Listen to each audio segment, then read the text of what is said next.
না হলে রাহুল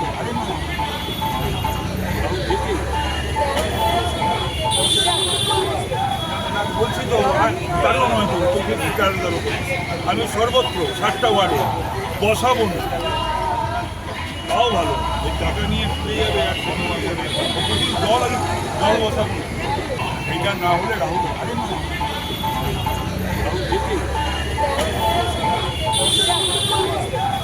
বলছি তো তারও নয় তো আমি সর্বত্র 7টা ওয়ার্ডে বসাবো না, তাও ভালো। ওই টাকা নিয়ে পেয়ে যাবে আর জল বসাবো না, এটা না হলে রাহুল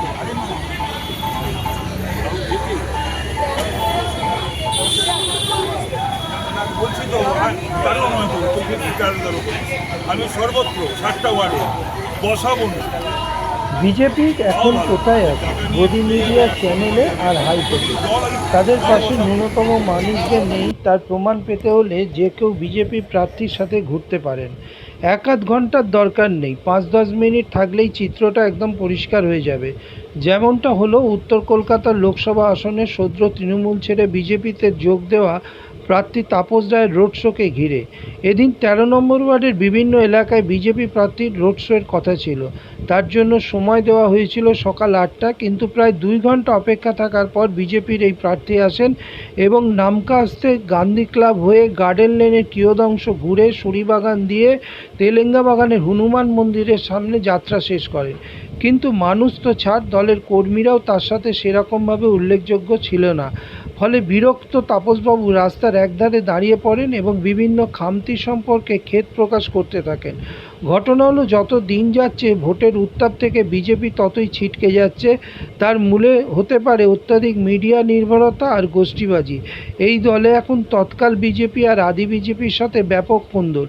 ফলে বহু জায়গায় পুরনোদের সেভাবে দেখা যায় না।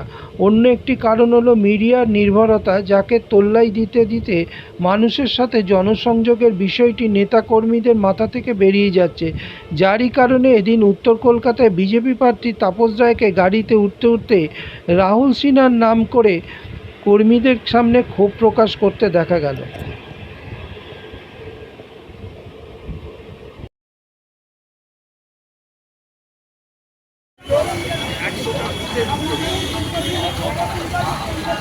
এটা যদি না হলে সেটিং হবে, এটা না হলে রাহুল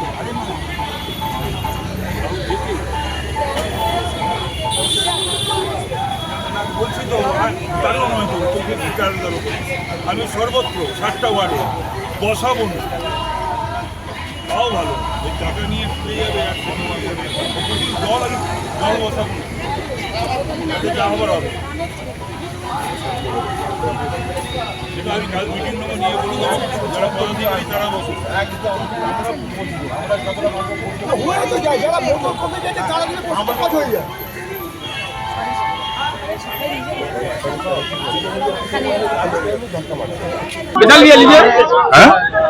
গতকাল যে সুপ্রিম কোর্টের অর্ডারটা হয়েছে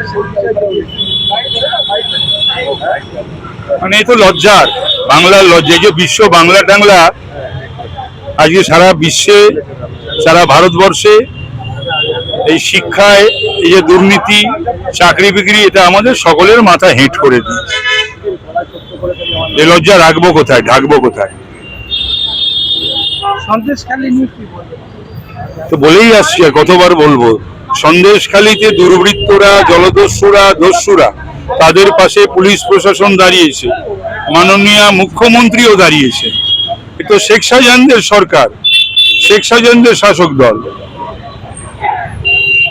বিধানসভায় দাঁড়িয়ে শেখ শাহজাহানকে টার্গেট করা হয়েছে বলে সেই শেখ শাহজাহান কত মা বোনেদের সম্ভ্রমানি ঘটিয়েছে, কত মানুষ খুন করেছে, কত দেশি বিদেশি অস্ত্র ভান্ডার, তারপরে আন্তর্জাতিক চক্র, এগুলোর দিকে দৃষ্টিপাত করেনি কখনো রাজ্য সরকার বা রাজ্য প্রশাসন।